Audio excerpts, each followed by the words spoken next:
हाय बच्चों, शुभोदय। तो आज 10वीं कक्षा के लिए जो 6वां पाठ बसंत की सच्चाई है ना, बसंत की सच्चाई पाठ के बारे में तो आज समझेंगे, है ना। बसंत की सच्चाई एकांकी, ये तो एकांकी है। बसंत की सच्चाई एकांकी है। ये बसंत की सच्चाई एकांकी को लिखने वाला जो लेखक विष्णु प्रभाकर है ना, विष्णु प्रभाकर। देखिए, विष्णु प्रभाकर के बारे में आज थोड़ा परिचय आज हम समझेंगे। देखिए किताब लेखक परिचय विष्णु प्रभाकर। देखिए, जो विष्णु प्रभाकर जी का जन्म सन 1912, जन्मस्थल मीरापुर, उत्तर प्रदेश में आने वाला मीरापुर, मुजफ्फरनगर में जो आता है मीरापुर, यूपी में। इसी तरह प्रमुख कृतियां रचना है आवरा, मसीहा, तटके, बंधन आदि। और जो देहांत या मरण 1955। इस तरह जो विष्णु प्रभाकर जी का जो संक्षिप्त जो विवरण समझ गया। इस किताब में पूरा विषय है। देखिए, मानव जीवन का यथार्थ चित्रण करने वाले लेखकों में विष्णु प्रभाकर जी का महत्वपूर्ण स्थान है। उनका जन्म उत्तर प्रदेश के मुजफ्फरनगर के मीरापुर में सन 1912 ईस्वी में हुआ।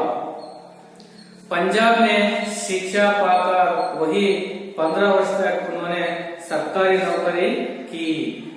सन 1955 में आकाशवाणी के दिल्ली केंद्र में नाटक निर्देशक बने। 1.5 वर्ष बाद वहां से त्याग पत्र दिया और तब से स्वतंत्र साहित्यिक के रूप में जीवन यापन कर रहे थे। विष्णु प्रभाकर जी गांधीवादी लेखक माने जाते हैं। आपके एकांकी मानवीय संवेदनाओं से ओतप्रोत है। मानवीय संबंधों को मनोवैज्ञानिक धरातल पर भावात्मक चित्रण उनके एकांकियों की विशेषता है। उनकी प्रमुख रचनाएं है आवरा, मसीहा, तटके, बंधन, निशिकांत, दर्पण का व्यक्ति, धरती अब भी घूम रही है, युग युग क्रांति, गृहस्थी आदि। देखिए, ये विष्णु प्रभाकर जी मानव जीवन का यथार्थ चित्रण करने वाला लेखकों में जो विष्णु प्रभाकर जी का महत्वपूर्ण स्थान है। इसका मतलब जो है मानव जीवन का ಅಂದ್ರೆ ನಮ್ಮ ಜೀವನದಲ್ಲಿ ಅನುಸರಿಸುವಂತಹ ವಾಸ್ತವಿಕ ನಿಜಾಂಶವನ್ನ, ಚಿತ್ರಣವನ್ನ ಇವರು ಯಥಾವತ್ತಾಗಿ ಇವರು ಲೇಖನಗಳಲ್ಲಿ ಬರೆಯುತ್ತಕ್ಕಂತ ಕವಿಗಳಲ್ಲಿ ಇವರು ಮಹತ್ವಪೂರ್ಣವಾಗಿರ್ತಕ್ಕಂಥ ಒಂದು ಸ್ಥಾನವನ್ನ ವಿಷ್ಣು ಪ್ರಭಾಕರ್ ಜಿ ಅವರು ಪಡ್ಕೊಂಡಿದ್ದಾರೆ. ಅಂದ್ರೆ ಯಥಾರ್ಥವಾಗಿರ್ತಕ್ಕಂಥ ನೈಜ ಘಟನೆಗಳನ್ನ ಇವರು ಯಥಾವತ್ತಾಗಿ ಬರೆಯತಕ್ಕಂಥ ಲೇಖಕರಲ್ಲಿ ಇವರು ಮೊದಲಿಗರು. ಅಂದ್ರೆ ತಮ್ಮ ಮಹತ್ವಪೂರ್ಣ ಸ್ಥಾನವನ್ನ ಪಡ್ಕೊಂಡಿದ್ದಾರೆ. ಇದಕ್ಕೆ ಉಂಟ ಜನ್ಮ ನೋಡಿ, ಇವರ ಜನಿಸಿದ್ದು जनना उत्तर प्रदेश के यूपी, हम कहते हैं ना उत्तर प्रदेश के मुजफ्फरनगर के मीरापुर ऐसे गांव में जो 1912 ईस्वी में वो जन्म हुआ। उत्तर प्रदेश ಮುಜಫರ್ನಗರದ ಮೀರಾಪುರ್ ಎಂಬ ಹಳ್ಳಿಯಲ್ಲಿ ಅಥವಾ ಊರಿನಲ್ಲಿ ಇವರು 1912ನೇ ಇಸ್ವಿಯಲ್ಲಿ ಇವರು ಜನಿಸಿದರು।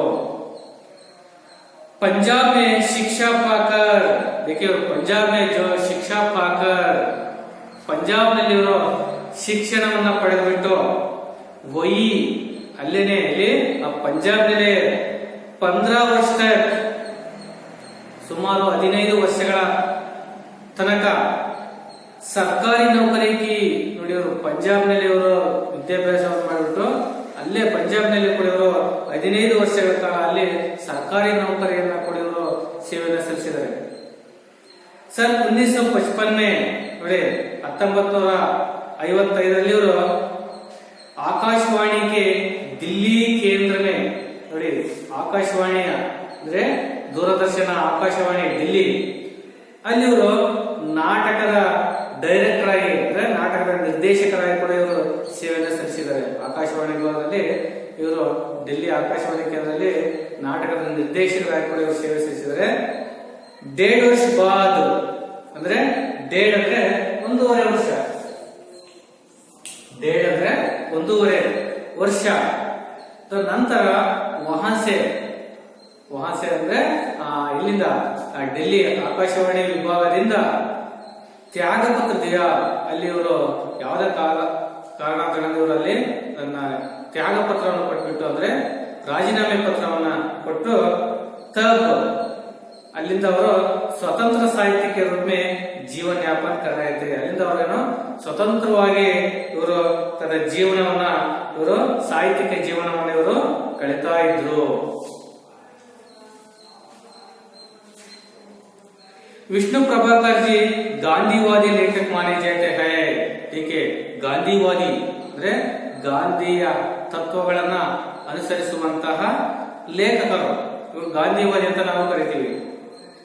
आपके एकांकी मानवीय संवेदनाओं से ओतप्रोत है.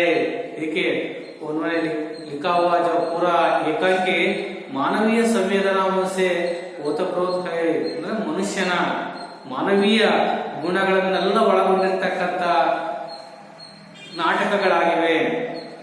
मानवीय संबंधों को मनोवैज्ञानिक धरातल पर भावनात्मक चित्रण के एकांकियों की विशेषता है. ನೋಡಿ ಮನುಷ್ಯನ ಮಾನವೀಯ ಗುಣಗಳನ್ನ ಸಂಬಂಧವನ್ನ ಬೆರೆಸುವಂತಹ ಮತ್ತು ಭಾವನೆಯನ್ನ ತುಂಬುವಂತ ಏಕಾಂಗಿಯಲ್ಲಿ ವಿಶೇಷತೆಯಲ್ಲಿ ಕಾಣುತ್ತೆ. उनके प्रमुख रचनाएं इवर बरतಕ್ಕಂತ ಪ್ರಮುಖ ಕೃತಿಗಳು ಈ ರೀತಿ ಇವೆ. हावड़ा मसीहा, तट के बंधन, निशिकांत, दर्पण का व्यक्ति, धरती अब भी घूम रही है, युगे युगे क्रांति, गृहस्थी आदि. ये सब विष्णु प्रभाकर जी जो लिखा हुआ प्रमुख रचनाएं है. समझिए बच्चों. तो अब आगे बढ़ेंगे. इस पाठ में आए हुए कुछ शब्दार्थ के बारे में हम जानेंगे. देखिए इसमें आने वाले जो कुछ शब्दार्थ इस तरह है.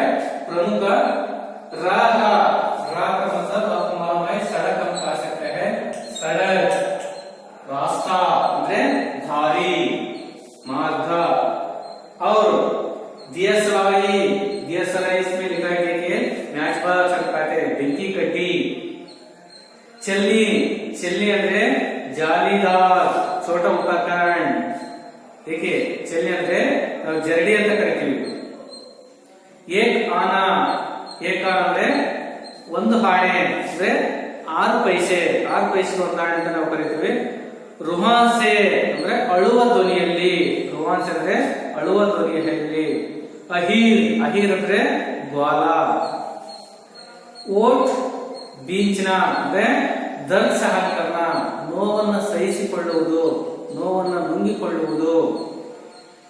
पेरवाली का मतलब जो चीजों को घूम फिर कर सामान बेचने वाला जो ವ್ಯಕ್ತಿ ಅಂದ್ರೆ ವ್ಯಾಪಾರಿ, ವಸ್ತುಗಳನ್ನ ಹೊತ್ತುಕೊಂಡು ವ್ಯಾಪಾರ ಮಾಡುವಂತಹ ವ್ಯಾಪಾರಿ. ಬೂನಲಾನ ಅಂದ್ರೆ ಚಿಲ್ಲರೆಯನ್ನ ತೆಗೆದುಕೊಳ್ಳುವುದು ಅಥವಾ ತರುವುದು. देखिए बड़े सिक्के को चिल्लरे के रूप में बदलना ಅಂದ್ರೆ ಹಣವನ್ನ ನೋಟ್ ಇರ್ತಕ್ಕಂತ ನೋಟನ್ನ ಅದನ್ನ ಚಿಲ್ಲರೆ ರೂಪದಲ್ಲಿ ಬದಲಾವಣೆ ಮಾಡಿಕೊಳ್ತಕ್ಕಂಥದ್ದು ನಾವು ಬೂನಾಲಾನ್ ಅಂತ ಕರಿತೀವಿ. ಓಸ್ರ ಅಂದ್ರೆ ಬರ್ಮಾದ ಅಂತ ಗರ್ಕೆ ಆಗೇಕೆ ಭಾಗ, ಮನೆಯ ಮುಂದಿನ ಭಾಗ ಅಂತ ಕರಿತೀವಿ ನಾವು, ಅಂಗಳ ಅಂತ ಕೂಡ ಕರಿತೀವಿ ಕನ್ನಡದಲ್ಲಿ. ಶಕ್ಲ್ ಅಂದ್ರೆ ಸ್ವರೂಪ, ಆಕೃತಿ ಅಥವಾ ಮುಖಚೇಹರೆ. ವ್ಯಾಘ್ರತ ಅಂದ್ರೆ ವ್ಯಾಕುಲ, ಕೋಪಗೊಳ್ಳುವುದು ಅಥವಾ ಸಿಟ್ಟಾಗುವುದು। इस तरह बहुत सारे इस पाठ में जो शब्दार्थ है हम पाठ बड़ा पढ़ते वक्त तो इसका अर्थ समझ सकते। देखिए तो आज ये बसंत की सच्चाई एकांकी के बारे में हम देखेंगे। इस पे एकांकी में आने वाला कुछ पात्र परिचय देखिए। इस पे बसंत, प्रताप, पंडित राजकिशोर, डॉक्टर और 2 व्यक्ति आते हैं। इस तरह जो पात्र परिचय है। इस बसंत की सच्चाई हम जानने से पहले हम एकांकी इसका अर्थ समझेंगे। एकांकी का अर्थ क्या है? एकांकी हम किससे कहते हैं समझिए बच्चों, इसको मालूम है?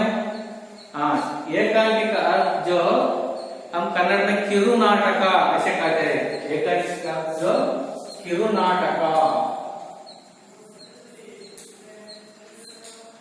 ठीक है। आप किरु नाटक ನೀವು ನಾಟಕ ನೋಡಿದ್ರಿ, ಸತ್ಯಹರಿಶ್ಚಂದ್ರ ನಾಟಕ ನೋಡಿದ್ರಿ, ಹಲವಾರು ಪೌರಾಣಿಕ ನಾಟಕಗಳು ನೋಡಿದ್ರಿ, ಸಾಮಾಜಿಕ ನಾಟಕಗಳನ್ನ ತಾವು ನೋಡಿದ್ರಿ। ಆದ್ರಲ್ಲಿ ಕಿರು ನಾಟಕ ಏನಪ್ಪಾ ಅಂದ್ರೆ, ನಾಟಕ ಅಂದ್ರೆ ರಾತ್ರಿ 10 ಗಂಟೆಗೆ ಪ್ರಾರಂಭಿಸಿ ಬೆಳಿಗ್ಗೆ 6 ಗಂಟೆಗೆ ಮುಗಿದರೂ ಕೂಡ ಆಗದೇ ಇರ್ತಕ್ಕಂಥ ನಾಟಕಗಳು ಕೂಡ ಇವೆ। ಅವಕ್ಕೆ ನಾವು ನಾಟಕ ಅಂತ ಕರಿತೀವಿ। ಆದ್ರೆ ಕಿರು ನಾಟಕ ಅಂದ್ರೆ ಏನು? ಕಿರು ನಾಟಕ ಅಂತಂದ್ರೆ ಇವುಗಳಲ್ಲಿ ಕೆಲವು ದೃಶ್ಯಗಳನ್ನು ಒಳಗೊಂಡಿರ್ತವೆ। ಕೆಲವು ದೃಶ್ಯಗಳು ಅಂದ್ರೆ जो 1 अंक में समाप्त होने वाले नाटक को हम एकांकी कहते हैं। ಅಂದ್ರೆ 1 ಅಂಕಗಳನ್ನ ಒಳಗೊಂಡಿರ್ತಕ್ಕಂಥ ನಾಟಕಗಳಿಗೆ ನಾವು ಕಿರು ನಾಟಕ ಅಂತ ಕರಿತೀವಿ। 1 ಅಂಕ ಅಂದ್ರೆ 7 ದೃಶ್ಯಕ್ಕೂ ಸಮೂಹ, ಅಂದ್ರೆ 7 ದೃಶ್ಯಗಳನ್ನು ಒಳಗೊಂಡಿರುತ್ತೆ।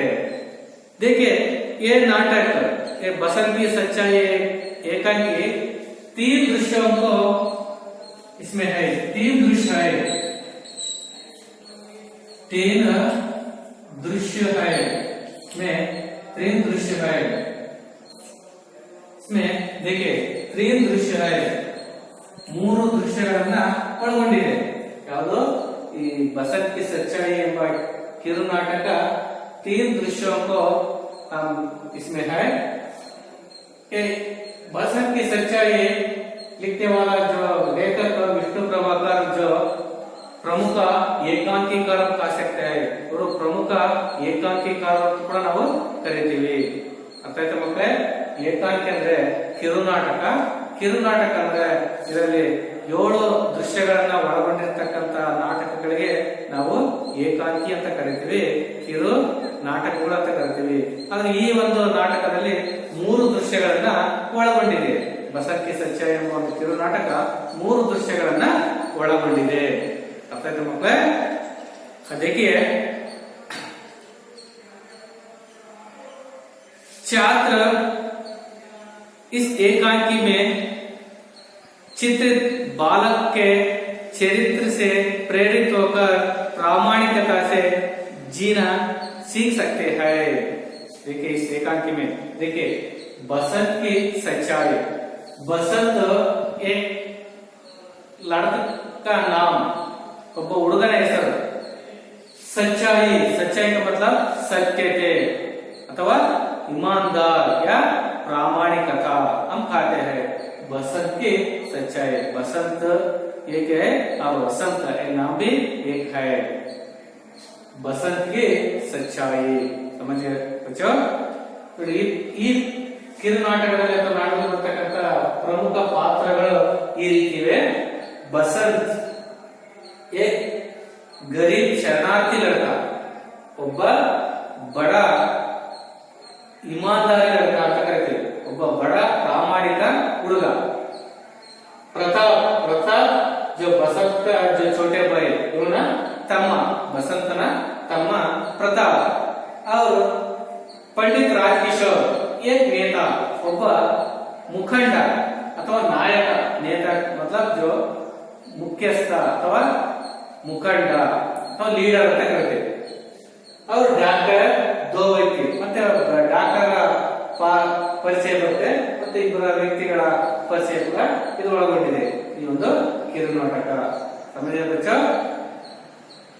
ನೀವು ಮಕ್ಕಳು ಛಾತ್ರ ಅಂದ್ರೆ ವಿದ್ಯಾರ್ಥಿಗಳು ಇಸ್ ಏಕಾಂಗಿ ಮೇ ಈ ಒಂದು ಕಿರುನಾಟಕದಲ್ಲಿ ಚಿತ್ರಿತ ಇದರಲ್ಲಿ ಬರೆದಿರುವಂತಹ ಬಾಲಕಕ್ಕೆ ಚರಿತ್ರೆ ಅಂದ್ರೆ ಈ ಬಸಂತ್ ಈ ಬಾಲಕನ ಚರಿತ್ರ ಅಂದ್ರೆ ಅವನ ಒಂದು ವ್ಯಕ್ತಿತ್ವಕ್ಕೆ ಪ್ರೇರಿತವಕ ನಾವು ಕೂಡ ಪ್ರೇರಿತರಾಗ್ಬಿಟ್ಟು ಪ್ರಾಮಾಣಿಕತೆ ಅಂದ್ರೆ ಇಮಾನ್ದಾರಿ ಸೆ ಪ್ರಾಮಾಣಿಕವಾಗಿ ಆನೆಸ್ಟ್ ಆಗಿ ಜೀನಾ ಸೀಖ್ ಸಕ್ತೆ ಬದುಕುವುದನ್ನ ನಾವು ಕಲಿತೀವಿ.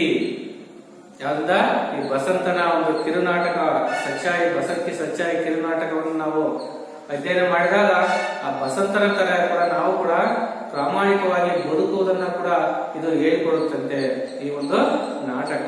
ಅದನ್ನ ಇಲ್ಲಿ ವಿಷ್ಣು ಪ್ರಭಾಕರ್ಜಿಯವರು ಹೇಳ್ತಾ ಹೋಗ್ತಾರೆ. समझे बच्चों? देखिए अब जो एकांकी शुरू होता है पहला दृश्य. ಮೊದಲನೇ ದೃಶ್ಯ ಯಾವ ರೀತಿ ಈಗ ನೀವು ನಾಟಕ ನೋಡಿರ್ತೀರ, ನಾಟಕ ಎಲ್ಲ ನೋಡಿರ್ತೀರಿ, ದೊಡ್ಡ ದೊಡ್ಡ ಸ್ಟೇಜ್ ಹಾಕಿರ್ತಾರೆ. ಆ ಸ್ಟೇಜ್ ನಲ್ಲಿ ಹಿಂಭಾಗದಲ್ಲಿ ಪ್ರತಿಯೊಂದನ್ನು ಕೂಡ ಅವರು ಅಲ್ಲಿ ಆರ್ಟಿಫಿಷಿಯಲ್ ಆಗಿ ಕೃತಕವಾಗಿ ಆ ಸ್ಟೇಜ್ ಅನ್ನು ಎಲ್ಲ ತಯಾರು ಮಾಡಿರ್ತಾರೆ. ಹಂಗೆ ಇಲ್ಲಿ ಕೂಡ ಮೊದಲನೇ ದೃಶ್ಯದಲ್ಲಿ ಆರ್ಟಿಫಿಷಿಯಲ್ ಆಗಿ ಅಲ್ಲಿ ಪೂರ್ಣ ಸ್ಟೇಜ್ ಮೇಲೆ ಇದೇ ಒಂದು ಸ್ಟೇಜ್ ಅಂತ ತಿಳ್ಕೊಳ್ಳಿ, ಎಲ್ಲ ಪರದೆ ಹಿಂಭಾಗ ಎಲ್ಲ ಒಂದು ದೃಶ್ಯವನ್ನ ತಯಾರು ಮಾಡಿರ್ತಾರೆ, ರೆಡಿ ಮಾಡಿರ್ತಾರೆ. ನೋಡಿ, स्टेज पर सुविधानुसार बड़े नगर के बाजार का प्रतीकात्मक दृश्य. समझ गया? ये स्टेज पर एक सुविधानुसार पूरा आवश्यकता अनुसार बड़े नगर का दृश्य, एक बड़ा बाजार का बड़ा नगर का जो दृश्य दिखाई देते हैं स्टेज पर. यहाँ बाजार में आपको मालूम है, बाजार नहीं नोड़िद्रे, ये बाजार में आने जाने का, लेने देने का शोर, फेर वाली का पुकार, उन्हीं के बीच में एक लड़का नंगे पैर फटे कपड़े पहने हाथ में सामान संभाले भागता हुआ आता है. उसकी आयु लगभग 12 वर्ष की है. उसका नाम बसंत है. वह पुकार रहा है. समझ गए बच्चों? देखिए बसंत, अब जो बसंत बताता है ನೋಡಿ, ಈ ಒಂದು ನಾಟಕ ಕಿರುನಾಟಕ ಸಂಭಾಷಣೆಯಲ್ಲಿ ವಿಷಯ ವಸ್ತು ಅಡಗಿರುತ್ತೆ ಮಕ್ಕಳೇ. ಪಾತ್ರ ಪರಿಚಯ ಏನಿರುತ್ತೋ ಆ ಪಾತ್ರ ಪರಿಚಯದ ಆ ವ್ಯಕ್ತಿಗಳಲ್ಲಿ ಅವರ ಮಾತಾಡ್ತಕ್ಕಂತ ಆ ಮಾತುಗಳಲ್ಲಿ ವಿಷಯ ವಸ್ತು ಅಡಗಿರುತ್ತೆ. ಆದ್ರೆ ನೋಡಿ, ಬೇರೆ ನಾಟಕಗಳಲ್ಲಿ ನೋಡಿದಾಗ ದೊಡ್ಡ ದೊಡ್ಡ ನಾಟಕದಲ್ಲಿ ನೀವು ರಾತ್ರಿಯಿಂದ ಬೆಳಗಿನವರೆಗೆ ನೋಡಿದ್ರು ಕೂಡ ಆ ಎಂಡಿಂಗ್ ಸ್ಟೇಜ್, ಕೊನೆಯ ಸ್ಟೇಜ್ ಅನ್ನು ನೋಡಿದಾಗ ಮಾತ್ರ ನಮ್ಗೆ ಅರ್ಥ ಆಗುತ್ತೆ. ಆದ್ರೆ ಇದ್ರಾಗ ಆ ರೀತಿ ಇಲ್ಲ. ಕಿರುನಾಟಕದಲ್ಲಿ ಅವರ ಭಾಷಣದ ಮುಖಾಂತರನೇ, ಸಂಭಾಷಣದ ಮುಖಾಂತರನೇ ಆ ವಿಷಯ ಕತೆ ನಮ್ಗೆ ಅರ್ಥವಾಗ್ತಾ ಹೋಗುತ್ತೆ. ಸಂಭಾಷಣೆ ಮುಖಾಂತರನೇ ವಿಷಯ ವಸ್ತು ಇದರಲ್ಲಿ ಅವರು ಇಟ್ಟಿರ್ತಾರೆ. ಇದಕ್ಕೆ ನಾವು ಕಿರುನಾಟಕ ಅಂತ ಕರಿತೀವಿ, ಏಕಾಂಗಿ ಅಂತ ಕರಿತೀವಿ. देखिए बसंत, चलनी ले लो, बटन ले लो, देसलाई ले लो, कोई उसकी बात नहीं सुनता, कोई उसकी बात नहीं सुनता. सब उसे देखते हैं और आगे बढ़ जाते हैं. इसी समय एक कद्दार व्यक्ति वहां से जाते दिखाई देते हैं. वे मजदूर नेता पंडित राजकिशोर है. बसंत उन्हें देखकर उनके पीछे भागता है. बसंत, साहब बटन लीजिए, देसी बटन, साहब देसलाई लीजिए. राजकिशोर, भाई मुझे कुछ नहीं चाहिए, जाओ किसी और को दो. बसंत, साहब चलनी लीजिए, दूध चाहिए, चाय चाहिए, अब दोस्तों कोई भी किसी भी अब चाह सकते हैं. राजकिशोर, मुझे नहीं चाहिए. बसंत जी, बटन जी. राजकिशोर, नहीं नहीं. बसंत, देसलाई, कुछ भी नहीं चाहिए, जाओ. राजकिशोर, नहीं नहीं नहीं. बसंत विनम्र स्वर से, साहब एक छल्ली ले लीजिए, सिर्फ 2 आना कीमत है। राजकिशोर, पर भाई मुझे नहीं चाहिए तो कैसे ले लो? बसंत, अच्छा आप 4 पैसे। राजकिशोर, ओ खा दिया, मुझे कुछ नहीं चाहिए। बसंत रोहान से, साहब सवेरे से अब तक कुछ नहीं बिका, आपसे आशा थी, साहब एक तो ले लीजिए। राजकिशोर जेब से 2 पैसे निकालते हुए, तुम तो अच्छा तुम्हें पैसे चाहिए, लो ये 2 पैसे लो और जाओ। बसंत एकदम, नहीं साहब नहीं, मैं पैसे नहीं लूंगा। राजकिशोर, नहीं लोगे? बसंत, जी नहीं, आप छल्ली खरीद लीजिए। राजकिशोर, अच्छा एक छल्ली में तुम्हें क्या बचेगा? बसंत, 2 पैसे। राजकिशोर, तो बस पैसे ले लो और समझ लो मैंने एक छल्ली खरीद ली। बसंत, नहीं साहब नहीं, यह तो भीख है, मैं भीख नहीं लूंगा, आप छल्ली ले ले। राजकिशोर पर इस बात का बड़ा असर होता है, वे सास उस बच्चे को देखते हैं, फिर जेब टटोलते हैं, पर पैसे नहीं मिलते। राजकिशोर, भाई मेरे पास पैसे नहीं है, वो तो ले लेता, नोट है। बसंत उदास, नोट है, पैसे तो मेरे पास भी नहीं है, कुछ बिका ही नहीं। राजकिशोर, तभी तो खाता था, अच्छा कल ले लूंगा या मेरे घर ले आना, किशनगंज में रहता हूँ। बसंत एकदम, नहीं साहब आज ही ले लीजिए, आप नोट मुझे दीजिए, मैं अभी बाजार में से बुना लाता हूँ। राजकिशोर, भाई तुम तो। बसंत, बस मैं यहाँ आया। राजकिशोर, अच्छा लो बुना लाओ, अभी आना। अभी आया साहब, आप यही ठहरे, अभी पलक मारते ही आया। बसंत नोट लेकर बाजार की ओर भागता है, राजकिशोर वही खड़े रहते हैं। धीरे धीरे 15-20 मिनट बीत जाते हैं, जैसे जैसे समय बीतता है वे उत्सुक होकर बाजार की ओर देखते हैं। राजकिशोर, 15 मिनट हो गए, अब तक नहीं आया, कहाँ रह गया, नहीं लौटेगा। यहाँ तक जो पहला दृश्य जो खत्म हो गया है। समझ गए बच्चों? अर्थ आया? देखिए जो सारांश पहला दृश्य में जो नाटक में जिस तरह रहता है, देखिए एक स्टेज, दೊಡ್ಡ ವೇದಿಕೆ ಆಗಿದೆ स्टेज, सुविधानुसार एक बड़े नगर का बाजार, स्टेज पर सुविधानुसार एक बड़े नगर का ಪ್ರತೀಕಾತ್ಮಕ ದೃಶ್ಯ, ಒಂದು ಸ್ಟೇಜಿನ ಮೇಲೆ ಅವಶ್ಯಕತೆಗೆ ಅನುಗುಣವಾಗಿ ಒಂದು ದೊಡ್ಡ ನಗರದ ಬಾಜಾರಿನ ಮಾರ್ಕೆಟ್ನ ಸಂತೆಯ ಒಂದು ದೃಶ್ಯವನ್ನ ಕಣ್ಣು ಮುಂದೆ ಇರುವಂತಹ ದೃಶ್ಯವನ್ನ ಎಲ್ಲ ಅರೇಂಜ್ ಮಾಡಿದ್ದಾರೆ ಇಲ್ಲಿ ಆ ಸ್ಟೇಜ್ ಮೇಲೆ. ನಿಮ್ಗೆ ಗೊತ್ತಿದೆ ಸ್ಟೇಜ್ ಮಾರ್ಕೆಟ್ ಅಂದ್ರೆ ಹೆಂಗಿರುತ್ತೆ, ಸಂತೆ ಅಂದ್ರೆ ನೀವೆಲ್ಲ ಹೋಗಿರ್ತೀರಿ, ನೋಡಿರ್ತೀರಿ, ಹೆಂಗಿರುತ್ತೆ? Very good. ಸದ್ದು, ಗದ್ದಲ, ಗಲಾಟೆ, ಕೂಗುವ ಶಬ್ದ, ವಸ್ತುಗಳನ್ನು ಮಾರಾಟ ಮಾಡುವುದು, ಕೊಂಡುಕೊಳ್ಳುವುದು, ಅವೆಲ್ಲ ಆ ಸಂತೆಯಲ್ಲಿ, ಆ ಮಾರ್ಕೆಟ್ ನಲ್ಲಿ ಇರ್ತಾವಲ್ಲ ಮಕ್ಕಳೇ. उसी तरह स्टेज पर वही दृश्य दिखाई देते हैं. देखिए आने जाने, ಹೋಗುವವರು ಬರುವವರು, ಲೇನೆ ದೇನೆ, ತೆಗೆದುಕೊಳ್ಳುವವರು ಕೊಂಡುಕೊಳ್ಳುವವರು, ಅವರ ಗಲಾಟೆ, ಸದ್ದು, ಗದ್ದಲ ಎಲ್ಲ ನಡೀತಾ ಇದೆ ಸ್ಟೇಜ್ ಮೇಲೆ. हर फेरवाल की पुकार, कुछ चीजों को बेचने वाले जो व्यक्ति का जो पुकार, ಅಂದ್ರೆ ಕೆಲವರು ಫೇರ್ವಾಲ್ ಅಂದ್ರೆ ವಸ್ತುಗಳನ್ನ ಹೊತ್ಕೊಂಡು ಮಾರಾಟ ಮಾಡ್ತಕ್ಕಂಥ ವ್ಯಕ್ತಿಗಳ ಕೂಗು, ಇವೆಲ್ಲ ಆ ಸ್ಟೇಜ್ ಮೇಲೆ ನಡೀತಾ ಇದೆ. ಉನ್ನಿಗೆ ಬೀಚ್, ಅದೇ ಒಂದು ಶಬ್ದ ಗದ್ದಲದಲ್ಲಿ, ಸದ್ದು ಗದ್ದಲದಲ್ಲಿ ಅದೇ ಸಂದರ್ಭದಲ್ಲಿ ಅದೇ ಮಧ್ಯೆ बीच में एक लड़का ಒಬ್ಬ ಹುಡುಗ ಎಂಟ್ರಿ ಆಗ್ತಾನೆ. ಅಲ್ಲಿ ಎಂಟ್ರಿ ಆಗ್ತಾನೆ. जो लड़का देखने में कैसा था, ಆ ಹುಡುಗ ನೋಡೋಕೆ ಹೆಂಗಿದ್ದ ಅಂತ ನೋಡಿ. वो नंगे पैर, फटे कपड़े पहने, हाथ में सामान संभाल भागता हुआ था. ನೋಡೋಕೆ ಹೆಂಗಿದ್ದ ಹುಡುಗ? ನಂಗೆ ಪೈರ್, ಬರಿಗಾಲಲ್ಲಿ ಬರ್ತಾನೆ. ನಾವೆಲ್ಲ ಸ್ಲಿಪ್ಪರ್ ಹಾಕೊಳ್ತೀವಿ, ಚಪ್ಪಲಿ ಹಾಕ್ತೇವೆ. ಆದ್ರೆ ಆ ಹುಡುಗ ಸ್ಲಿಪ್ಪರ್ ಹಾಕೊಂಡಿರಲಿಲ್ಲ, ಬರಿಗಾಲಲ್ಲಿ. ಫಟೆ ಕಪಡೆ, ಹರಿದ ಬಟ್ಟೆಗಳನ್ನ ಹಾಕೊಂಡ್ಬಿಟ್ಟು ಧರಿಸ್ಕೊಂಡ್ಬಿಟ್ಟು, ಆದ್ಮೇ ಸಾಮಾನ್ ಸಂಭಾಲ್, ಕೈಯಲ್ಲಿ ಕೆಲವೊಂದು ವಸ್ತುಗಳನ್ನ ಹಿಡ್ಕೊಂಡ್ಬಿಟ್ಟು ಭಾಗವಾತ ಓಡೋಡಿ ಬರ್ತಾನೆ ಆ ಸ್ಟೇಜ್ ಮೇಲೆ. ಸಮझिए बच्चों, ये बच्चा, ये लड़का कैसे था? Very good. नंगे पैर और फटे कपड़े पहनकर हाथ में कुछ चीजों को या सामान लेकर भागता हुआ आया.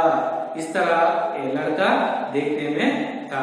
समझिए बच्चों, ನೋಡಿ ಹುಡುಗ ನೋಡೋದಕ್ಕೆ ಬರಿಗಾಲಿನಲ್ಲಿ ಬಂದ, ಹರಿದ ಬಟ್ಟೆಗಳನ್ನು ಧರಿಸಿದ್ದ, ಕೈಯಲ್ಲಿ ಕೆಲವೊಂದು ವಸ್ತುಗಳನ್ನ ಹಿಡ್ಕೊಂಡ್ಬಿಟ್ಟು ಅವನು ಆ ಸ್ಟೇಜ್ ಮೇಲೆ ಅಥವಾ ಮಾರ್ಕೆಟ್ಗೆ ಎಂಟ್ರಿ ಆದ. ಉಸ್ಕಿ ಆಯು, ನೋಡಿ ಬಂದಿರ್ತಕ್ಕಂತ ಹುಡುಗ ಆಯು ಅಂದ್ರೆ ಏಜ್. आयु है समानार्थक शब्द हम उम्र कहते हैं. उम्र ಅಂದ್ರೆ ವಯಸ್ಸು. ವಯಸ್ಸು 12 साल का था. ಸುಮಾರು 12 ವರ್ಷದವನಾಗಿದ್ದ. उसका नाम बसंत है. ನೋಡಿ ಆ ಹುಡುಗನ ಹೆಸರು ಬಸಂತ್ ಎಂಬುದಾಗಿತ್ತು. समझिए बच्चों, ये बसंत है ना, वो भी नाटक का जो नायक हम कहते हैं. उन्होंने ಈ बसंत की सच्चाई ಏಕಾಂಕಿಯ नायक तो ನಾವು ಕರೀಬಹುದು. देखिए, ये उसका नाम बसंत है. वह पुकार रहा है. ಅವನು ಕೂಗ್ತಾ ಇದ್ದಾನೆ स्टेज ಮೇಲೆ. समझिए आपको, एक बाजार का दृश्य, जो लेने देने के, जो कुछ चीज खरीदने वाले को, और बहुत सारे जो शब्द यहाँ पर है, उसी बीच में एक लड़के नंगे पैर और फटे कपड़े को पहनकर कुछ चीजों के सामान को अब संभाल कर जो आता है वो, और ये लड़का और कोई नहीं है, वो लड़का बसंत है. जो उसका उम्र 12 साल का था. वो जो पुकार कर स्टेज पर आता है. समझिए बच्चों, ಆ ಹುಡುಗ ಸ್ಟೇಜ್ ಮೇಲೆ ಕೂತ್ಕೊಳ್ತಾ ಬರ್ತಾ ಇದ್ದಾನೆ. ನೋಡಿ ಯಾವ ರೀತಿ ಕೂಗ್ತಾ ಇದ್ದಾನೆ.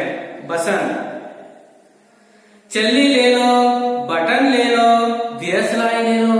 देखिए बसंत इस तरह जो सामान बेचते हैं. देखिए बसंत क्या क्या जो चीज बेचते हैं. देखिए चलनी और बटन और दियसलाई आदि कुछ चीजें बाजार में जो बेचते हैं. ನೋಡಿ ಚಲ್ನಿ ಅಂದ್ರೆ ಗೊತ್ತಿದೆ. ಚಲ್ನಿ ಅಂದ್ರೆ ಜಾಲರಿ.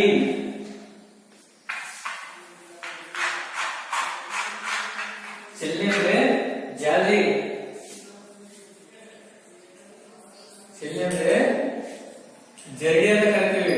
ಜಡಿ ಅಂದ್ರೆ ಗೊತ್ತಿಲ್ಲ, ಮನೆಯಲ್ಲಿ ಕಾಫಿ ಸೋಸೋದಾಗ್ಲಿ, ಟೀ ಸೋಸೋದಾಗ್ಲಿ, ಹಾಲು ಸೋಸೋದಾಗ್ಲಿ ಅವುಗಳನ್ನ ಉಪಯೋಗಿಸತಕ್ಕಂಥ ಒಂದು ಉಪಕರಣ, ಸಾಧನ ಅಂತ ಕರಿತೀವಿ. ಅದು ನಾವು ಚಲ್ನಿ ಅಂತ ಕರಿತೀವಿ. ಚಲ್ನಿ और बटन, बटन आपको मालूम है, गुंडी ಅಂತ ಕರೀತೀವಿ.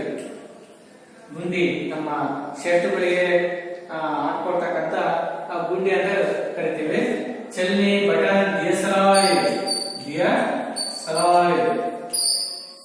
ದಿಯಸಲಾಯ್ ಅಂದ್ರೆ ಮ್ಯಾಚ್ ಬಾಕ್ಸ್ ಅಂತ ಕರಿತೀವಿ. ಮ್ಯಾಚ್ ಬಾಕ್ಸ್ ಅಂದ್ರೆ ಬೆಂಕಿ ಪಟ್ಟಣ ಅಂತ ಕರಿತೀವಿ. ಬೆಂಕಿ ಪಟ್ಟಣ ಇಲ್ಲಿದೆ ನೋಡಿ. ದಿಯಸಾಲಿ ಕಾಟೆ ಬೆಂಕಿ ಪಟ್ಟಣ. ಚಲ್ನಿ ಅಂದ್ರೆ ಜರಡಿ, ನೀವು ಮನೆ ನೋಡಿರ್ತೀರಾ. ಗುಂಡಿ ಅಂದ್ರೆ ನಮ್ಮ ಅಂಗಿಗಳಲ್ಲಿ ಇರ್ತಕ್ಕಂಥ ಗುಂಡಿಗಳ ಬಟನ್ ಅಂತ ಕರಿತೀವಿ. ಅವರು आदि कुछ सामान ये बाजार में ये बसंत बेचता था. समझिए बच्चों, इस तरह चलनी, बटन और दियसलाई आदि कुछ चीजें या सामान जो बाजार में जो बसंत बेचता था. समझिए बच्चों, देखिए ಈ ರೀತಿಯಾಗಿ ಚೆಲ್ಲಿ, ಬಟನ್ ಮತ್ತೆ DSLR ಇನ್ನು ಹಲವಾರು ಸಾಮಾನುಗಳನ್ನ ವಸ್ತುಗಳನ್ನ ಈ ಬಸಂತ್ ಸಂತೆಯಲ್ಲಿ ಮಾರಾಟವನ್ನ ಮಾಡ್ತಾ ಇದ್ದಾನೆ, ಹೋಗ್ತಾ ಇದ್ದಾನೆ. ಲೇಕಿನ್ कोई उसका बात नहीं सुनता, कोई भी उसका बात कोई भी कानों से नहीं सुनते. ಯಾರು ಕೂಡ ಕಿವಿಗೆ ಹಾಕೊಂಡೇ ಇಲ್ಲ. ಸುಮ್ಮನೆ ತಗೊಳ್ಳಿ ತಗೊಳ್ಳಿ ತಗೊಳ್ಳಿ ಅಂತ ಇದ್ದಾನೆ. ಯಾರು ಕೂಡ ಕಿವಿಗೆ ಹಾಕೊಂತಾನೆ ಇಲ್ಲ. सब उसे देखते हैं और आगे बढ़ जाते हैं. सब लोग ये चीजों को देखते हैं या नको ऐसे जो भाग जाता है, ಬೇಡ ಬೇಡ ಅಂತ ಹೇಳ್ಬಿಟ್ಟು आगे बढ़ जाते हैं ಅಂತ ಮುಂದೆ ಹೋಗ್ತಾರೆ. इसी समय एक कद्दरदारी व्यक्ति वहां से जाते दिखाई देते हैं. ಇದೇ ಸಮಯದಲ್ಲಿ एक ಕದ್ದರ್ದಾರಿ ವ್ಯಕ್ತಿ ಅಂದ್ರೆ ಒಳ್ಳೆ ಹ್ಯಾಂಡ್ಸಮ್ ಆಗಿರ್ತಕ್ಕಂಥ, ಶೂಟು ಬೂಟ್ ಹಾಕಿರ್ತಕ್ಕಂಥ, ಖಾದಿ ಜುಬ್ಬವನ್ನ ಧರಿಸ್ತಿರ್ತಕ್ಕಂಥ ಒಬ್ಬ ದೊಡ್ಡ ವ್ಯಕ್ತಿ ಅಲ್ಲಿ ಹೋಗುವುದನ್ನ ಇವ್ರ ಕಣ್ಣಿಗೆ ಬೀಳುತ್ತೆ. ಯಾರೋ ಈ ಹುಡುಗ ಬಸಂತನ ಕಣ್ಣಿಗೆ ಬೀಳುತ್ತೆ. ಆ ಸಂತೆಯಲ್ಲಿ ಒಳ್ಳೆ ದೊಡ್ಡ ವ್ಯಕ್ತಿ, ಒಳ್ಳೆ ಜುಬ್ಬ ಪೈಜಾಮ ಹಾಕೊಂಡಿದ್ದಾರೆ, ಒಳ್ಳೆ ಟಿಪ್ ಟಾಪ್ ಇದ್ದಾರೆ. ಆ ವ್ಯಕ್ತಿ ಇವ್ರ ಕಣ್ಣಿಗೆ ಬೀಳ್ತಾರೆ. ಯಾರೋ ಈ ಬಸಂತ ಕಣ್ಣಿಗೆ ಬೀಳ್ತಾರೆ. ಆ ವ್ಯಕ್ತಿ ಅವರ ಕದ್ದರ್ದಾರಿ ವ್ಯಕ್ತಿ ಅಂದ್ರೆ ಒಳ್ಳೆ ದೊಡ್ಡ ವ್ಯಕ್ತಿ, ಖಾದಿ ಧರಿಸಿರ್ತಕ್ಕಂಥ ಒಬ್ಬ ದೊಡ್ಡ ವ್ಯಕ್ತಿ. ವೇ ಮಜ್ದೂರ್ ನೇತಾ. ನೋಡಿ, ಆ ಕದ್ದಾರದ ವ್ಯಕ್ತಿ ಬೇರೆ ಯಾರಲ್ಲ, ವೇ ಮಜ್ದೂರೋं के नेता थे.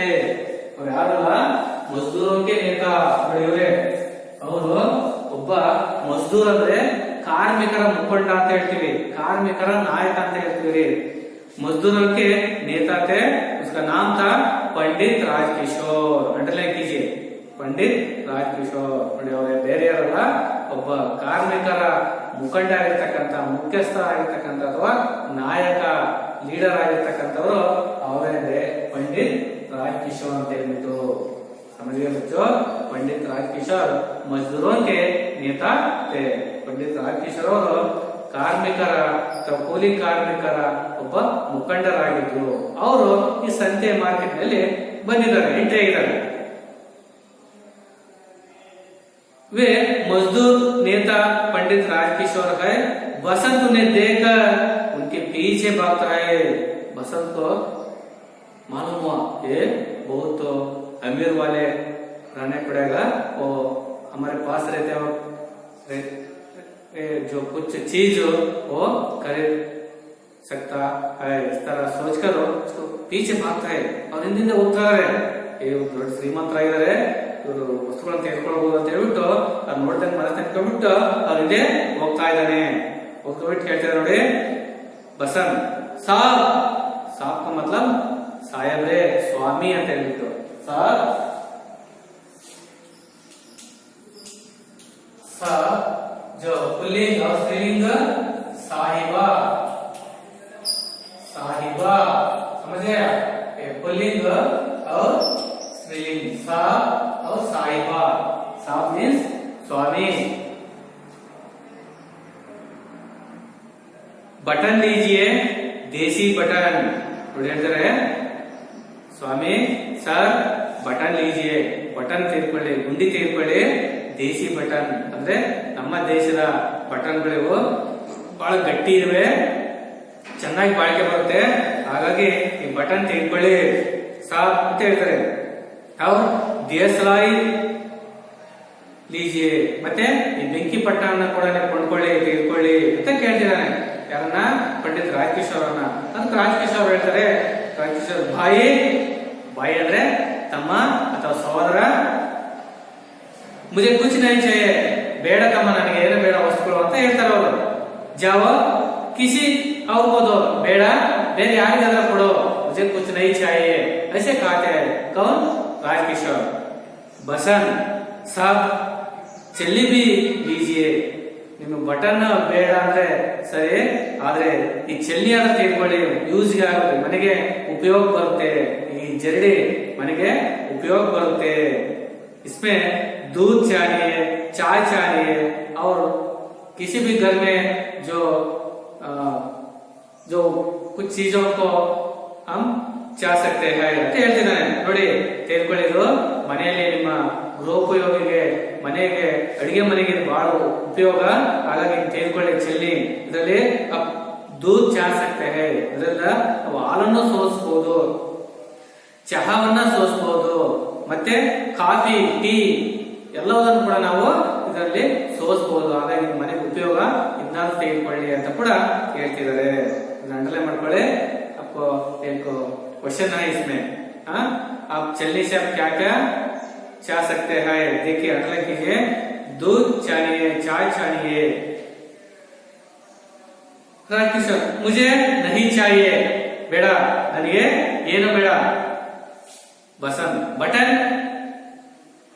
राजकिशोर नहीं, वो भी मुझे नहीं. बसंत DSLR, वो भी मुझे नहीं चाहिए, ಯಾವುದು ಕೂಡ ಬೇಡ ಅಂತ ಹೇಳ್ತಿದ್ದಾರೆ. ರಾಜಕಿಶೋರ್ नहीं नहीं ಬೇಡ, ಯಾವ ವಸ್ತುನು ಕೂಡ ಬೇಡ. ಬಸಂತ್ ಇಷ್ಟೆಲ್ಲ ಕೇಳಿದಾಗ ವಿನಮ್ರ ಸ್ವರ, ಬಹಳ ರಿಕ್ವೆಸ್ಟ್ ಅಲ್ಲಿ ವಿನಮ್ರವಾಗಿ ತಾಳ್ಮೆಯಿಂದ ಕೇಳ್ತಿದ್ದಾನೆ. ಸಾಬ್ ಈಗ ಚಲ್ಲಿ ಲೇಜಿಗೆ ಬಹಳ ರಿಕ್ವೆಸ್ಟ್ ಮಾಡ್ಕೊಳ್ತಾನೆ. ಇಲ್ಲ ಈ ಜರಡಿಯಾದ ತೆಗೆದುಕೊಳ್ಳಿ. ಸಿರ್ಫ್ 2 ಆನಾ ಕಿಮ್ಮತ್ ಹೈ, ಇದರ ಬೆಲೆ ಎಷ್ಟು ಗೊತ್ತಾ? ಸಿರ್ಫ್ 2 ಆನಾ. ಎಷ್ಟು? 2 ಆನಾ. 2 ಆನಾ ಅಂದ್ರೆ 2 ಆಣೆ. ಅಂದ್ರೆ ಕಿಮ್ಮತ್, ಬೆಲೆ. ಕಿಮ್ಮತ್ ಅಂದ್ರೆ ಬೆಲೆ ಅಂತ ಕರಿತೀವಿ, ವ್ಯಾಲ್ಯೂ. ಎಷ್ಟು? चलनी से जो कीमत सिर्फ 2 आना है. पर भाई ये तमा मुझे नहीं चाहिए तो कैसे लो, नन ಏನು ಬೇಡ ಅಂದ್ರೆ ಹೆಂಗ್ ತಗೊಳ್ಳೆ, ನಿಂದ ಅತಿ ಆಯ್ತು, ಬೇಡ ನಾನು ಯಾವ ವಸ್ತು ಅಂತ ಹೇಳ್ತಿದ್ದಾನೆ. ಬಸಂತ್ ಅಚ್ಚಾ ಆಪ್ ಚಾ ಪೈಸೆ ಇವ್ರು ಹೇಳ್ತೇನೆ. ಒಳ್ಳೇದಾಯ್ತು, ತಾವುಗಳಿಗೆ ಚಾ ಪೈಸೆ ನಿಮಗೆ 6 ಪೈಸೆ ಕೊಡ್ತೀನಿ. ಚಾ ಪೈಸೆ ಅಂದ್ರೆ 6 ಪೈಸೆ ನೋಡಿ, 6 ಪೈಸೆ ನೋಡಿ. 1 ಆಣೆಗೆ 6 ಪೈಸೆ, 2 ಆಣೆ ಅಂದ್ರೆ 12 ಆಣೆ ಅಂತ ಹೇಳ್ತಾರೆ. ಅದು ನಿಮಗಾಗಿ ನಾನು 6 ಪೈಸೆ ಕೊಡ್ತೀನಿ ಅಂತ ಕೂಡ ಹೇಳ್ತಿದ್ದಾರೆ. ರಾಜಕಿಶೋರ್ ಓ ಖಾದಿಯಾ ಮುಜೆ ಕುಚ್ ನಹೀ ಚಾ, ಓ ಇಷ್ಟ ಹೇಳಪ್ಪ, ನನಗೆ ಯಾವ ವಸ್ತುಗಳು ಬೇಡ, ಮನೇಲಿ ಎಲ್ಲ ಇದಾವೆ ಅಂತ ಹೇಳ್ತಾರೆ. ಬಸಂತ್ ಅದಕ್ಕೆ ಅವನು ಮನಸ್ಸಿನಲ್ಲೇ ದುಃಖಿತನಾಗ್ತಾನೆ. ಮನೆಯಲ್ಲೇ ಮನಸ್ಸಿನಲ್ಲೇ ದುಃಖ ಪಡ್ಕೊಂಡ್ಬಿಟ್ಟು ಹೇಳ್ತಾನೆ. ಸಾಬ್ ಸಬೇರೆ ಸೆ ಅಬ್ ತಕ್ ಕುಚ್ ನಹೀ ಬೀಕಾ ಹೇಳ್ತಾನೆ. ದುಃಖದಿಂದ ಮನಸ್ಸಿನಲ್ಲೇ ಆ ದುಃಖವನ್ನು ಅವನೇ ನುಂಕೆ ಬಿಟ್ಟು ಹೇಳ್ತಾನೆ. ಸಾಬ್ ಸಾಹೇಬ್ರೆ ಸ್ವಾಮಿ, ಸಬೇರೆ ಸೆ ಅಂದ್ರೆ ಸುಬಹ ಸೆ, अब तक अभी तक कुछ नहीं बिका, अभी तक कुछ भी एक चीज भी एक सामान भी नहीं बिका ಹೇಳ್ತಾನೆ. ಸಾಹೇಬ್ರೆ ಬೆಳಗಿನಿಂದ ಇಲ್ಲಿಯವರೆಗೆ ಒಂದು ಸಾಮಾನು ಕೂಡ ಮಾರಾಟವಾಗಿಲ್ಲ. ಆಶಾತಿ, ನಾನು ನಿಮ್ಮ ಮೇಲೆ ನಂಬಿಕೆ ಇತ್ತು, ವಿಶ್ವಾಸ ಇತ್ತು. ಸಾಬ್ ಎತ್ತೋ ಲೀಜಿಯೇ, ನೀವಾದ್ರೂ ತೆಗೆದುಕೊಳ್ತೀರಾ ಅಂತ ಹೇಳಿ ನಾನು ನಂಬಿದ್ದೆ, ಹಾಗಾಗಿ ಒಂದಾರು ತೆಗೆದುಕೊಳ್ಳಿ ಅಂತ ಬಿಟ್ಟು ಹೇಳ್ತಿದ್ದಾನೆ. राजकिशोर ये बात सुनकर जेब से 2 पैसे निकालते हुए, इसका बात सुनकर कि जेब से 1 पैसे ढूंढकर निकाल कर खाते हैं, जेब में ले उड़काड़ता है. तुम तो अच्छा तुम्हें पैसे चाहिए, ನಿಮಗೆ ಬೇಡ, ದುಡ್ಡಿನ ಅವಶ್ಯಕತೆ ಇದೆಯಲ್ಲ ಅಂತ ಹೇಳ್ಬಿಟ್ಟು ಜೇಬನ್ನ ಈ ರೀತಿ ಹುಡುಕ್ತಿದ್ದಾನೆ. ಲೋ ये 2 पैसे लो और जाओ, तगो ದುಡ್ಡು ಬೇಕಲ್ಲ, ತಗೋ 2 पैसे ತೆಗೆದುಕೊಂಡು ಹೋಗು, ನಮ್ಗೆ ವಸ್ತುಗಳು ಬೇಡ ಅಂತ ಹೇಳ್ತೇನೆ. ಪಸಂದ್ एकदम ए नको नको ऐसे कहते नको, नहीं साहब नहीं, मैं पैसे नहीं लूंगा. नको साहब मैं पैसे नहीं लूंगा. राजकिशोर नहीं लोगे, आपको नहीं पैसे नहीं. नको बसंत जी नहीं रे, बेड़ा रे, आप चलिए खरीद लीजिए. बेड़ा ನೀವು मेरे पास रहने वाला चीजों को कुछ लीजिए, खरीद लीजिए. ऐसे ನಮ್ಮಲ್ಲಿರ್ತಕ್ಕಂತ ವಸ್ತುಗಳನ್ನು ತೆಗೆದುಕೊಳ್ಳಿ. अच्छा एक छलनी में तुम्हें क्या बचेगा. ಸರಿಯಪ್ಪ, ಒಂದು ಈ ಚಾ ಸೋಸುವ ಏನು ವಸ್ತು ಇದೆಯಲ್ಲ, ಉಪಕರಣ, ಜರಡಿ, ಅದರಿಂದ ನಿಮ್ಗೆ ಎಷ್ಟು ಉಳಿತಾಯ ಆಗುತ್ತೆ, ನಿಮ್ಗೆ ಎಷ್ಟು ಉಳಿಯುತ್ತೆ ಅದರಲ್ಲಿ. ಬಸಂತ್ 2 पैसे 2 पैसे. राजकिशोर तो बस पैसे ले लो और समझ लो मैंने एक छलनी खरीद ली. ಹಾಗಾದ್ರೆ ಪೈಸೆ ತೆಗೆದುಕೋ, ನೀನು ತಿಳ್ಕೊ, ನೀನು ವಸ್ತುವನ್ನ ನಾನು ಮಾರಾಟ ಮಾಡಿನ ಅಂತ ತಿಳ್ಕೊಂಡು ಈ ದುಡ್ಡು ತೆಗೆದುಕೋ ಅಂತ ಹೇಳ್ತಾನೆ ಬಸಂತ್. नहीं साहब नहीं, यह तो भीख है. देखिए यहाँ पर बसंत जी कहते हैं नहीं साहब यह तो भीख है. ಇಲ್ಲ ಸಾಹೇಬ್ರೆ, ये तो भीख है. भीख का मतलब ಇದು ಏನು ತಾವು ಕೊಟ್ಟಿರ್ತಕ್ಕಂಥ ಭಿಕ್ಷೆ ಆಗುತ್ತೆ. भीख का मतलब भिक्षे. मैं आपको भीख नहीं मांगते, मैं भीख नहीं लूंगा, आप चली ले. ನಾನು ನಿಮ್ಮಲ್ಲಿ ಭಿಕ್ಷೆ ಬೇಡ್ತಾ ಇಲ್ಲ, ನಾನು ಕಷ್ಟಪಟ್ಟು ವಸ್ತುಗಳನ್ನು ಮಾರಾಟ ಮಾಡಿಬಿಟ್ಟು ನಾನು ಜೀವನವನ್ನ ಸಾಗಿಸ್ತಾ ಇದ್ದೀನಿ. ಹಾಗಾಗಿ मैं भीख नहीं मांगते, ತಮ್ಮ ಹತ್ರ ಭಿಕ್ಷೆ ಕೇಳ್ತಾ ಇಲ್ಲ, ಹಾಗಾಗಿ ವಸ್ತುಗಳನ್ನು ತೆಗೆದುಕೊಳ್ಳಿ ಅಂತ ಹೇಳ್ಬಿಟ್ಟು ಆ ಹುಡುಗ पंडित राजकिशोरಗೆ ಹೇಳ್ತಿದ್ದಾನೆ. राजकिशोर पर इस बात का बड़ा असर होता है. ರಾಜಕಿಶೋರ್ಗೆ ಇವನು ಹೇಳಿರ್ತಕ್ಕಂಥ ಮಾತು ವಿಚಾರ ಅವನ ಮನಸ್ಸಿನ ಮೇಲೆ ಬಹಳ ಪ್ರಭಾವ ಬಿದ್ಬಿಡುತ್ತೆ. ಮೈ ನಹಿ ಭೀಕ್ ಮಾಂಗ್ತಾ ऐसे बात पंडित राजकिशोर पर बड़ा असर होता है. ಅವನಿಗೆ ಈ ಒಂದು ವಾಕ್ಯ, ಈ ಮಾತು ಅವನ ಮನಸ್ಸಿನ ಮೇಲೆ ಬಹಳ ಪರಿಣಾಮ ಬೀಳುತ್ತೆ. अंडरलाइन कीजिए, नहीं साहब नहीं, या तो भीख है, मैं भीख नहीं लूंगा. ये बात पंडित राजकिशोर को बहुत बड़ा असर होता है. ನೋಡಿ, ಈ ಒಂದು ಮಾತು ಮನಸ್ಸಿನ ಮೇಲೆ ಬಹಳ ಪರಿಣಾಮ ಬೀಳುತ್ತೆ. वे साहस वो इमीडिएटली ತಕ್ಷಣ उस बच्चे को देखते, ತಕ್ಷಣ ಮುಖವನ್ನು ನೋಡ್ತಾ ಇದ್ದಾರೆ. ನೋಡ್ಬಿಟ್ಟು फिर जेब टटोलते, ಮತ್ತೆ ಜೇಬನ್ನೆಲ್ಲ ಹುಡುಕ್ತಾ ಇದ್ದಾನೆ. ಯಾರು पंडित राजकिशोर ಜೇಬೆಲ್ಲ ಹುಡುಕಾಡ್ತಾರೆ, ಕೈ ಸವರ್ತಾ ಇದ್ದಾರೆ. पर पैसे नहीं मिलते. ಆದ್ರೆ ಅವ್ರಿಗೆ पैसे ಸಿಗ್ತಾ ಇಲ್ಲ, ದುಡ್ಡು ಕಾಯಿನ್ಸ್ಗಳು ಸಿಗ್ತಾ ಇಲ್ಲ. राजकिशोर भाई मेरे पास पैसे नहीं है. ತಮ್ಮ, ಸಹೋದರ, ನನ್ನ ಹತ್ರ ಚೇಂಜ್ ಇಲ್ಲವೋ, ದುಡ್ಡಿಲ್ಲವೋ ಅಂತ ಹೇಳ್ಬಿಟ್ಟು ಹೇಳ್ತಿದ್ರೆ, ಓತತ್ತೋ ಲೇತಾ, ಇದ್ದು ನಾನು ತೆಗೆದುಕೊಳ್ತಿದ್ದೆ. लेकिन मेरे पास सिर्फ नोट है, ನನ್ನ ಹತ್ರ ಕೇವಲ ದುಡ್ಡಿದ ಕಾಯಿನ್ಗಳು ಇಲ್ಲ, ಪೈಸೆಗಳು ಇಲ್ಲ, ಆಣೆಗಳು ಇಲ್ಲ. ಅದಕ್ಕೆ ಬಸಂತ್ ಹೇಳ್ತಾನೆ ಉದಾಸ್. ಅವನಿಗೆ ಬಹಳ ಬೇಜಾರಾಗುತ್ತೆ. ಯಾರಿಗೆ? ಬಸಂತ್. ಉದಾಸ್ ಅಂದ್ರೆ ಬಹಳ ಬೇಜಾರಾಗುತ್ತೆ, ನಿರಾಶೆ ಆಗ್ತಾನೆ. ಓ आपके पास नोट है, रहने दो, पैसे तो मेरे पास भी नहीं है. ನಿಮ್ಮ ಹತ್ರ ದುಡ್ಡಿದೆ, ನನ್ನ ಹತ್ರ ಹಣ ಇಲ್ಲ, ಚೇಂಜ್ ಇಲ್ಲ, ಆಣೆಗಳು ಇಲ್ಲ. ನಿಮ್ಮ ಹತ್ರ ನೋಟ್ ಇದೆ, ನನ್ನ ಹತ್ರ ಕೊಡೋದಕ್ಕೆ ಆಣೆಗಳು ಇಲ್ಲ. ಕುಚ್ ಬೇಕಾಯಿ ನಹಿ, ಬೆಳಗಿಂದ ಏನೋ ಮಾರಾಟ ಆಗಿಲ್ಲ. ರಾಜಕಿಶೋರ್ ತಬ್ಬಿತೋ ಕಾತಾತ, ಅದನ್ನೇ ನಾನು ಆಗ್ಲಿಂದ ಹೇಳ್ತಿದ್ದೆ. ಅಚ್ಚಾ ಸರಿ, ಕಲ್ಲೇ ಲೋಂಗ, ನಾಳೆ ನಾನು ತೆಗೆದುಕೊಳ್ತೀನಿ. ಯಾ ಮೇರೆ ಘರ್ ಲೇ ಆನಾ, ನಾಳೆ ನಾನು ತೆಗೆದುಕೊಳ್ತೀನಿ.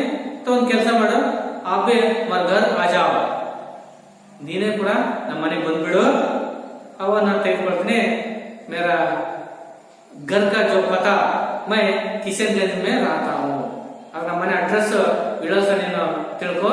मैं किशनगंज में रहता हूँ. ನಾನು ಕಿಶನ್ಗಂಜ್ ಎಂಬ ಏರಿಯಾದಲ್ಲಿ, ಆ ನಗರದಲ್ಲಿ ನಾನು ಇದ್ದೇನೆ, ಅಲ್ಲಿ ನಾನು ವಾಸ ಮಾಡ್ತೀನಿ, ಅಲ್ಲಿ ನಮ್ಮ ಮನೆ ಇದೆ ಅಂತ ಹೇಳ್ಬಿಟ್ಟು ಅಡ್ರೆಸ್ ಅನ್ನ ಹೇಳ್ತಿದ್ದಾನೆ. कौन? पंडित राजकिशोर. अब मालूम हुआ ना आपको पंडित राजकिशोर कहाँ रहते थे? एक प्रश्न आ गए तो पंडित राजकिशोर किशनगंज में रहता था. किशनगंज, किशनगंज. पंडित राजकिशोर किशनगंज में रहता था. पंडित राजकिशोर किशनगंज में ಅಲ್ಲಿ ನಾನು ಇರುತ್ತೇನೆ ಅಂತ ಹೇಳ್ಬಿಟ್ಟು ಅವ್ರ ಅಡ್ರೆಸ್ ಅನ್ನ ಹೇಳ್ತಿದ್ದಾರೆ. बसंत एकदम तक्षण नहीं साहब नहीं, आज ही ले लीजिए, ಬೇಡ ಸ್ವಾಮಿ, ಇವತ್ತೇ ತೆಗೆದುಕೊಳ್ಳಿ. ಆಪ್ ನೋಟ್ ಮುझे दीजिए, ನಿಮ್ಮಲ್ಲಿರ್ತಕ್ಕಂಥ ನೋಟ್ ಅನ್ನ ನನಗೆ ಕೊಡಿ. मैं अभी बाजार से बुना लाता हूँ. मैं इमीडिएटली तक्षण वे बाजार की तरफ मैं जाकर बुना लाता हूँ. मैं चिल्लर चेंज वापस लेता हूँ. इसका मतलब बुना लाना का मतलब जो चिल्लर है ಅಂದ್ರೆ ಆ ನೋಟಿಗೆ ಬದಲಾಗಿ ಚೇಂಜ್ ಅನ್ನ ಚಿಲ್ಲರೆಯನ್ನ ತೆಗೆದುಕೊಂಡು ಬರುತ್ತೇನೆ ಅಂತ ಹೇಳ್ಬಿಟ್ಟು ಬಾಜಾರ್ಗೆ ತರಕ್ ಪೇಟೆ ಒಳಗಡೆ ಸಂತೆ ಒಳಗಡೆ ಹೋಗ್ತಾನೆ. ಸಮಜಿಗೆ ಬಚ್ಚೋ. ಬೂನಾದಾನ ಅಂದ್ರೆ ಏನು, ಚಿಲ್ಲರೆಯನ್ನ ತರುವುದು. ಆ ಚಿಲ್ಲರೆ ತೆಗೆದುಕೊಳ್ಳೋದಕ್ಕೆ ಬಸಂತ ಆ ಬಾಜಾರ್ಗೆ ತರಕ್ ಮಾರ್ಕೆಟ್ ಒಳಗಡೆ ಹೋಗ್ತಾನೆ ಸಂತೆಯಲ್ಲಿ. ರಾಕ್ಷಸ ಬಾಯಿ ತುಂಬ್ತೋ ತಮ್ಮ, ನೀನು ಅಂದ್ರೆ ನೀನು ಯಾವ ತರ್ತೀಯ ಅಂತ ಮನಸ್ಸಿನಲ್ಲಿ ಹೇಳ್ತಿದ್ದಾನೆ ಬಸಂತ್. ಬಸ್ ಬೈ ಯಹ ಆಯ, ಇಲ್ಲ ನಾನು ತಕ್ಷಣ ಇಲ್ಲೇ ಬಂದೆ ಅಂತ ಹೇಳ್ತಿದ್ದಾನೆ ರಾಕ್ಷಸ. ಅಚ್ಚ ಲೋ ಸರಿ ತಗೋ, ಬುನ ಲಾವೋ, ಅಚ್ಚ ತಗೊಳಪ್ಪ, ತಗೋ ಚಿಲ್ಲರನ್ನ ಚೇಂಜ್ ಮಾಡಿಸ್ಕೊಂಬ ಅಂತ ಹೇಳ್ಬಿಟ್ಟು ಕೊಡ್ತಾನೆ. ಅವಾಗ ಲಡ್ಕ ಬಸಂತ ಆಯ್ತು ಸರ್ ಅಭಿ ಆನ, ಈಗಲೇ ತಿಳ್ಕೊಂಡು ಬಂದೆ ಅಂತ ಹೇಳ್ಬಿಟ್ಟು ಹೋಗ್ತಾನೆ. ಬಸಂತ್ ಅಭಿ ಆಯ ಸಾಬ್ ಇಲ್ಲ ಕೊಡ್ರಿ, ಈ ತಕ್ಷಣ ಸೆಕೆಂಡಿಗೆ ಬಂದೆ ಅಂತ ಹೇಳ್ತಾರೆ, ಹೋಗ್ತಾ ಇದ್ದಾನೆ. ಅಪ್ ಯಹಿ ಟಹರೆ, ನೀವು ಇಲ್ಲೇ ನಿಲ್ಲಿ, ಅಭಿ ಫಲಕ್ ಒಳಗಡೆನೆ ಬರ್ತೀನಿ ಅಂದ್ರೆ ವಿತಿನ್ ಸೆಕೆಂಡ್ಗೆ ನಾನು ಬರ್ತೀನಿ, ನೀವು ಇಲ್ಲೇ ನಿಂತ್ಕೊಳ್ರಿ ಸಾಹೇಬ್ರೆ ಅಂತ ಹೇಳ್ಬಿಟ್ಟು बसंत जो पंडित राजकोष के पास जो नोट लेकर बुना लाने के लिए बाजार की तरफ हो गए. देखिए बसंत नोट लेकर बाजार की तरफ भागता है. देखिए बसंत ಹಣವನ್ನ ನೋಟನ್ನು ಇಟ್ಬಿಟ್ಟು ಮಾರ್ಕೆಟ್ ಕಡೆಗೆ ಓಡೋಗ್ತಾ ಇದ್ದಾನೆ. ರಾಜಕಿಶೋರ್ ವಹಿ ಕಡೆ रहते हैं, ರಾಜಕಿಶೋರ್ ಅಲ್ಲೇ ನಿಂತಿದ್ದಾರೆ. धीरे धीरे 15-20 मिनट बीत जाते हैं. ಹೀಗೆ ಅವರು ಇಂತಜಾರ್ करते हैं. बसंत कब आता है, ಯಾವಾಗ ಬರ್ತಿದ್ದಾನೆ ಅಂತ ಹೇಳ್ಬಿಟ್ಟು ಅಲ್ಲೇ ಅವರನ್ನ ವೇಟ್ ಮಾಡ್ತಾನೆ, ಕಾಯ್ತಾ ಇದ್ದಾನೆ. ಹೀಗೆ ನಿಧಾನ 15-20 ನಿಮಿಷ ಕಳೆತು. ಜೈಸೆ ಸಮಯ ಬೀತೆ, ಹೀಗೆ ಇನ್ನೇನು ಸಮಯ ಕಳೀತಾನೆ ಐತೆ. वे उत्सुक होकर बाजार की ओर देखते हैं. ಅದು ಪಂಡಿತ್ ರಾಜ್ಕೋರ್ ಬಹಳ ಉತ್ಸಾಹದಿಂದ ಆ ಪಂಡಿತ್ ರಾಜ್ಕಿಶೋರನ ದಾರಿಯನ್ನೇ ನಿರೀಕ್ಷೆಯನ್ನ ಮಾಡ್ತಿದ್ದಾರೆ. ಈಗ ಬರ್ತದಲ್ಲ, ಆಗ ಬರ್ತದಲ್ಲ, ಸಂತೆ ಕಡೆ ಏನು ಇದಲ್ಲ ಅದೇ ದಾರಿಯ ಮಾರ್ಗವನ್ನ ಇವರು ಉತ್ಸುಕದಿಂದ ಇವರು ಕಾಯ್ತಾ ಇದ್ದಾರೆ, ನಿರೀಕ್ಷೆಯನ್ನ ಮಾಡ್ತಾ ಇದ್ದಾರೆ. ರಾಜ್ಕಿಶೋರ್ 15 मिनट हो गए, 15 ನಿಮಿಷ ಕಳೀತು. अब तक नहीं आया. ಅಲ್ಲಿ ತನಕ पंडित राजकिशोर वेट ಮಾಡ್ತಾ ಇದ್ದಾನೆ. कहाँ रह गया, इल्लू इरಬಹುದು. मुझे तो लगता है अब नहीं लौटेगा. पंडित राजकिशोर को मालूम हो गया वो वापस नहीं आया, वो मुझे धोखा दिया होगा, ನನಗೆ ಮೋಸ ಮಾಡಿಬಿಟ್ಟ. ಕಾಯ್ತಾ ಇದ್ದಾರೆ. 15 ನಿಮಿಷ ಆದ್ರೂ ಬಂದಿಲ್ಲ. ಕ್ಷಣದಲ್ಲಿ ಬರ್ತೆ ಅಂತ ಹೋಗಿರ್ತಕ್ಕಂತ ಹುಡುಗ ಇನ್ನಾದ್ರೂ ಬರ್ಲಿಲ್ಲಲ್ಲ ಅಂತ ಹೇಳ್ಬಿಟ್ಟು पंडित राजकिशोर मन में ऐसे सोचते हैं वो मुझे धोखा दिया होगा, ಅಲ್ಲಿ ಮೋಸ ಮಾಡಿರಬಹುದು ಅಂತ ಹೇಳ್ಬಿಟ್ಟು ಅಲ್ಲೇ ಕಾಯ್ತಿದ್ದಾರೆ. ಅವ್ರು ವಾಪಸ್ ಬರ್ಲೇ ಇಲ್ಲ. ಯಾರೋ ಬಸಂತ್ ವಾಪಸ್ ಬರ್ಲೇ ಇಲ್ಲ. पंडित राजकिशोर ಅಲ್ಲೇ ಮಾರ್ಕೆಟ್ ನ ಸಂತೆಯಲ್ಲಿ ಕಾಯ್ತಾ ನಿಂತಿದ್ದಾರೆ. यहाँ तक जो पहला दृश्य जो खत्म हो गया है. समझ गए बच्चों? पहला दृश्य में जो बसंत और पंडित राजकिशोर का जो बातचीत और संभाषण या वार्तालाप, इस तरह आपके जो वार्तालाप में जो एकांकिक जो विषय वस्तु उसमें आपको छिपा सकता है. ಅದರಲ್ಲಿ ಕೂಡ ವಿಷಯ ವಸ್ತು ಒಳಗೊಂಡಿದೆ. आपको मालूम होगा ये पहला दृश्य में जो बाजार का दृश्य, या बाजार में एक लड़का जो देखने में कैसा था और ये बालक या बसंत क्या क्या जो सामान बेचता था, और पंडित राजकिशोर का जो वार्तालाप जो कैसे हुआ, और जिस तरह जो बालक बसंत आपको ईमानदार को प्रकट के, इस तरह जो पहला दृश्य में आपको मालूम होगा. ಅಂದ್ರೆ ನಿಮಗೆ ಗೊತ್ತಿರಬಹುದು पंडित राजकिशोर ಮತ್ತೆ ಬಸಂತ್ ಮೊದಲನೇ ದೃಶ್ಯದಲ್ಲಿ ಯಾವ ರೀತಿ ತನ್ನ ಪ್ರಾಮಾಣಿಕತೆಯನ್ನು ಅವನು ವ್ಯಕ್ತಪಡಿಸಿದ್ದಾನೆ, ಹಾಗಾಗಿ ಇವು ಯಾವ್ಯಾವ ವಸ್ತುಗಳನ್ನು ಕೂಡ ಅವನು ಮಾರಾಟ ಮಾಡಿದ ಅಂತ ಹೇಳ್ಬಿಟ್ಟು ಇದೆಲ್ಲ ನೀವು ಮೊದಲೇ ದೃಷ್ಟಿಯಲ್ಲಿ ನಿಮ್ಗೆ ಗೊತ್ತಾಗಿದೆ. ಮತ್ತೆ ಇದರಲ್ಲಿ ಯಾವ್ಯಾವ ಪ್ರಶ್ನೆಗಳು ಬರ್ಬೋದು ಅನ್ನೋದನ್ನ ನೋಡಿ. ಇನ್ನು ಉಳಿದ ಭಾಗವನ್ನ ನಾನು ಮುಂದಿನ ತರಗತಿಯಲ್ಲಿ ನಾನು ಅಭ್ಯಾಸ ಮಾಡೋಣ. ಇದನ್ನ ನೀವು ಮನೆಯಲ್ಲಿ ಹೋಗ್ಬಿಟ್ಟು ಮತ್ತೊಂದ್ಸರಿ घर में जाकर जो शाम पढ़िए, पढ़कर आए, आपको इसमें क्या मालूम नहीं है उसका और एक बार मैं समझने का मैं कोशिश करूंगा. देखिए इसमें गृहपाठ के रूप में एक प्रश्न आप लिखिए. देखिए गृहपाठ,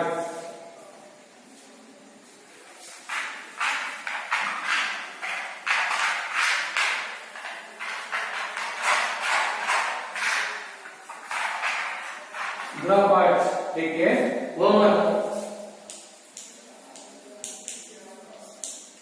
गृहपाठ देखिए इसमें क्वेश्चन नंबर 1, बसंत देखने में कैसा था, कैसा था. और 2 देखिए पहला क्वेश्चन अपने अभ्यास भाग में नहीं है, मैं पाठ और एक बार पढ़िए, उसके बाद आपको मालूम होता है बाद में तो इसका जो उत्तर लिखिए. और दूसरा, बसंत क्या क्या बेचता था, बसंत क्या क्या बेचता था, बसंत क्या क्या बेचता था. और तीसरा,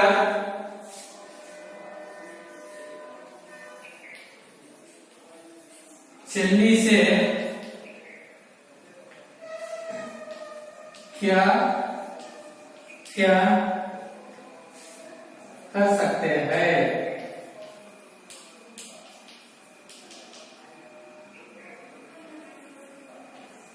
छलनी से क्या क्या कर सकते हैं. ये तीनों प्रश्न कल ठीक जवाब या उत्तर को आप लिखकर लाइए. बसंत देखने में कैसा था, मालूम है देखने में कैसा था, पहला दृश्य में आता है. और बसंत क्या क्या बेचता था, बसंत क्या क्या चीज क्या सामान बेचता था. और छलनी से क्या क्या कर सकता है, छलनी क्या क्या कर, छलनी का जो उपयोगिता के बारे में आप लिख सकते हैं. समझ गए बच्चों. ये 3 प्रश्न का उत्तर कल लिख कर लाए. और बचा हुआ जो नाटक को कल कक्षा में आप पूरा करेंगे. आपको धन्यवाद.